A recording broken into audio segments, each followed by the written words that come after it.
Y'all know what's going on. It's time for another episode of Doing Time with Joe. I'm your host, Joe Baker, and welcome to Generations of Grit, a tale of turf and legacy.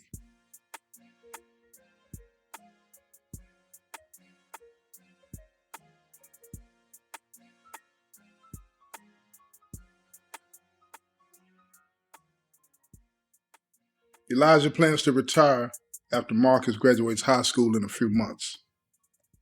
He really hopes that Marcus decides to go to college and not become a part of the family business.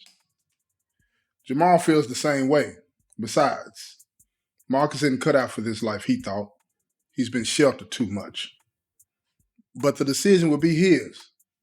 And if he decides to join the family business, then Elijah and Jamal have already decided that Paul would be elevated to Marcus as number two.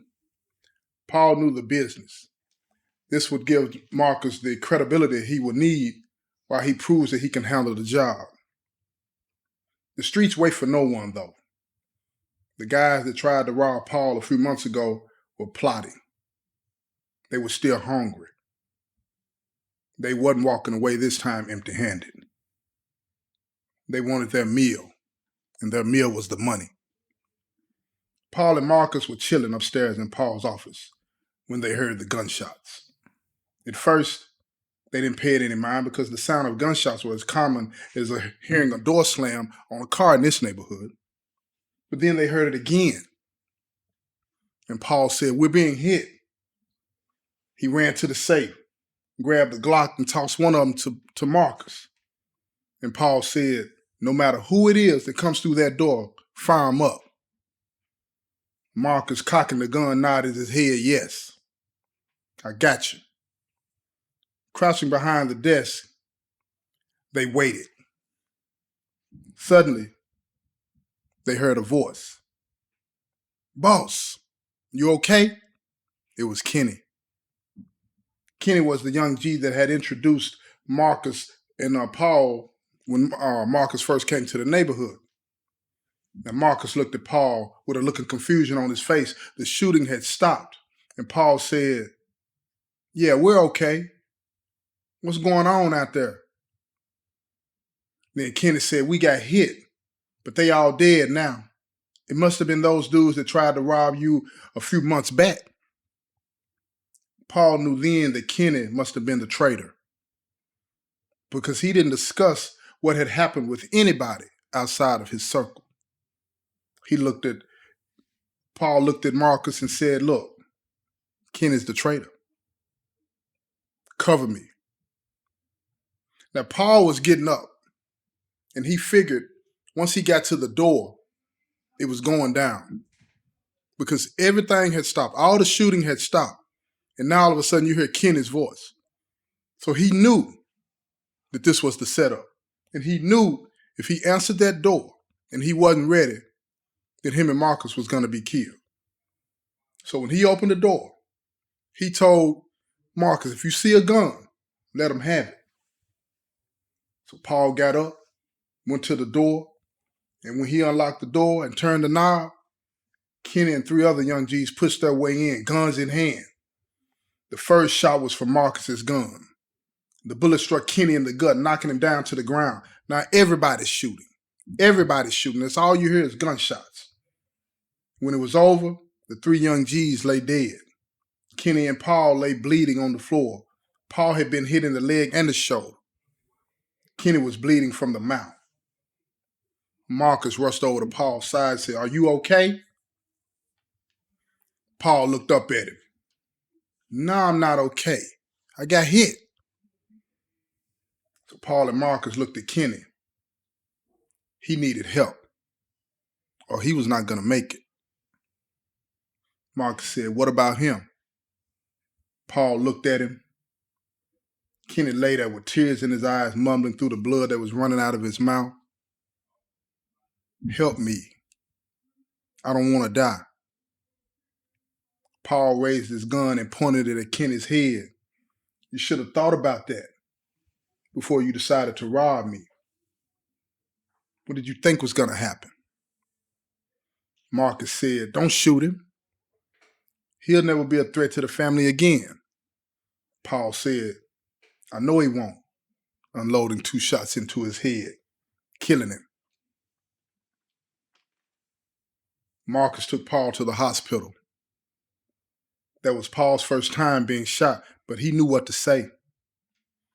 Nothing to the nurses, nothing to the doctors, and most especially, nothing to the police. Because he knew it was routine for them to call the police when anybody came into the hospital with a gunshot wound. So he had to play his part. And he knew that this time, if he said anything, that it would lead back to Marcus. So he made sure that he said nothing to the police. The bodies of the 3 young G's and Kenny were thrown into a dumpster blocks away from the spot. They were discovered weeks later by some kids playing in the neighborhood. Their bodies had been decomposed beyond recognition. All the police recovered were the bullets that riddled their bodies. Elijah and Jamal had heard about what happened now, and they were worried. Both of them saying, this is not good. Marcus has gotten a taste of the game now, and he's proven himself. He stood tall. What do we do now? Because even though his father and his grandfather were the patriarchs of the organization, they didn't want him to live that life. They didn't want him doing that. So when Paul recuperated, Marcus took care of the business. Word was spreading throughout the organization that Marcus had been a stand-up guy, capable of holding his own. He didn't run. He didn't rat. The main 2 criteria that you need to be in this lifestyle. But the police were investigating.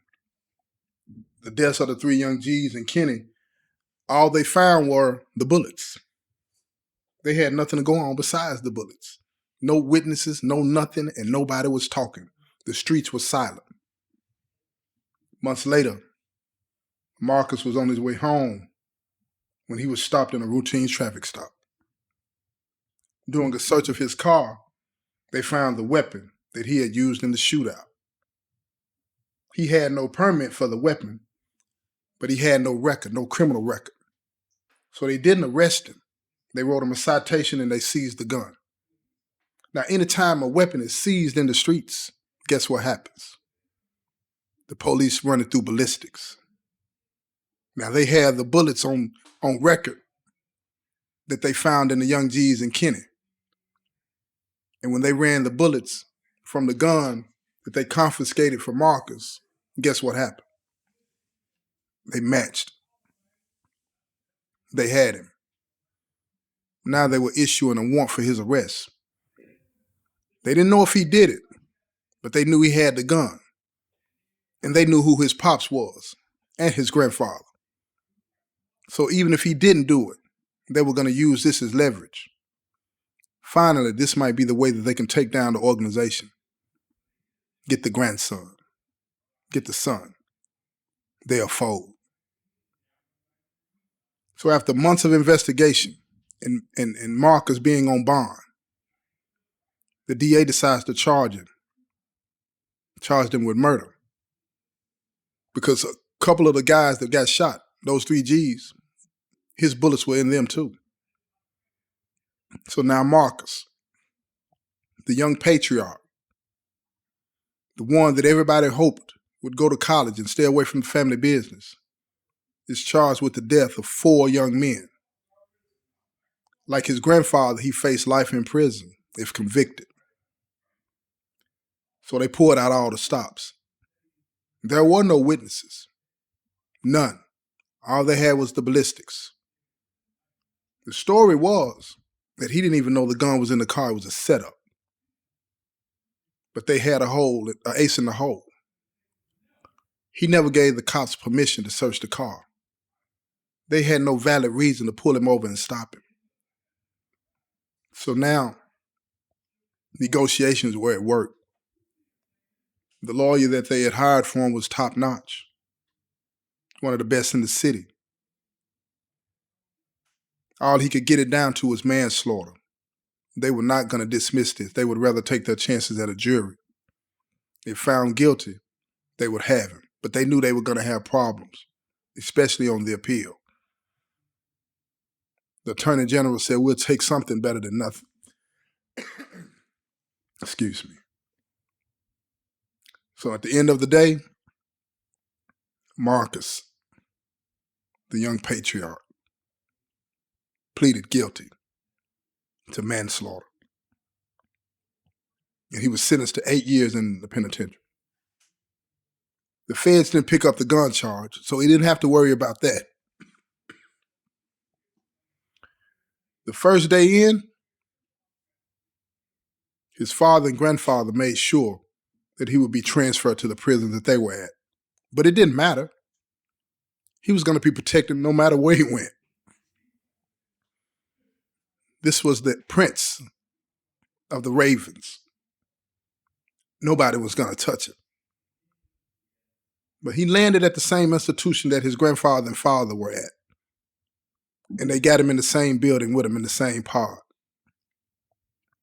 And as they started to jail together, they noticed Marcus wasn't flinching. He wasn't nervous. He wasn't afraid. This is not good. He's starting to drink the juice, y'all. He's starting to understand the life, and he's not afraid anymore. He's made his bones in the streets, and now he's got a small time to do in the prison system. He's being cut, y'all. He's being cut from that cloth, the cloth that makes gangsters. See, gangsters is not just a title, it's a lifestyle. And Marcus was fitting right in. As the days went on, him and his grandfather would develop a tighter bond on the inside, talking every day, playing chess, and his grandfather was pointing out all the things that he needed to know while he was going to be there. How to go to the shower, the people to stay away from, the officers that you shouldn't be talking to. All of the things that make up prison, Marcus was learning from his grandfather. But one of the biggest lessons that he was learning from his grandfather was that this is not the lifestyle that he wanted. Marcus didn't want to hear it. He was bucking him. He was pushing back against his grandfather because he had nothing to fear anymore. But his grandfather wanted to change him. He wanted him to see it for what it really was. But how do you do that when you're the heir to the throne and you see all the power and your grandfather's the one in charge? How do you teach somebody to walk away from that lifestyle? His grandfather struggled with that. Suddenly, his grandfather became very, very ill. His health was deteriorating very quickly. He was in his mid-60s at this time. What he hadn't told his son or his grandson that he had been diagnosed with prostate cancer months before he decided to retire. And it was rapidly spreading throughout his body. What are we going to do? When Jamal pulled Marcus to the side and talked to him, he tried to get him to understand that his grandfather was going to be okay, but Marcus saw it for what it was. Elijah was dying. He wasn't going to be here any longer. So when they took Elijah out, they took him to the infirmary. And he didn't come back. He was gone for months. They would allow them to go visit, but not often. Once a week, they were allowed to go see him.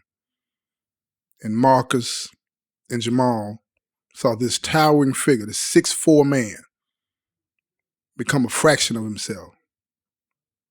He was so small that he couldn't even stand up and sit up in the bed without help. His body was disappearing right before their eyes. And one of the last things that he told Marcus is that he wanted him to reject this lifestyle, turn from this lifestyle. Marcus didn't want to hear it. He loved what he was doing now. He was going to be number 2, right next to his father. So when Elijah died, see, in prison, when somebody dies, The prison turns the body over to the family members. If nobody claims the body becomes what you call unclaimed. And that person is buried in a pauper's grave. That means nobody claimed the body. It's just buried in a state cemetery. Wood box, plain headstone. That's it. But the family did claim the body, and they gave him the respect that the streets give somebody in his position. But here's the kicker. Jamal and Marcus were in prison, and they couldn't get permission to go pay their last respects at the funeral home because they were considered to be high risk. It was too dangerous to let them out to go see. They could escape. They had the means. They had the infrastructure. They had the people that would be willing to do it. So the warden and the commissioner turned it down. They were not allowed to go pay their last respects.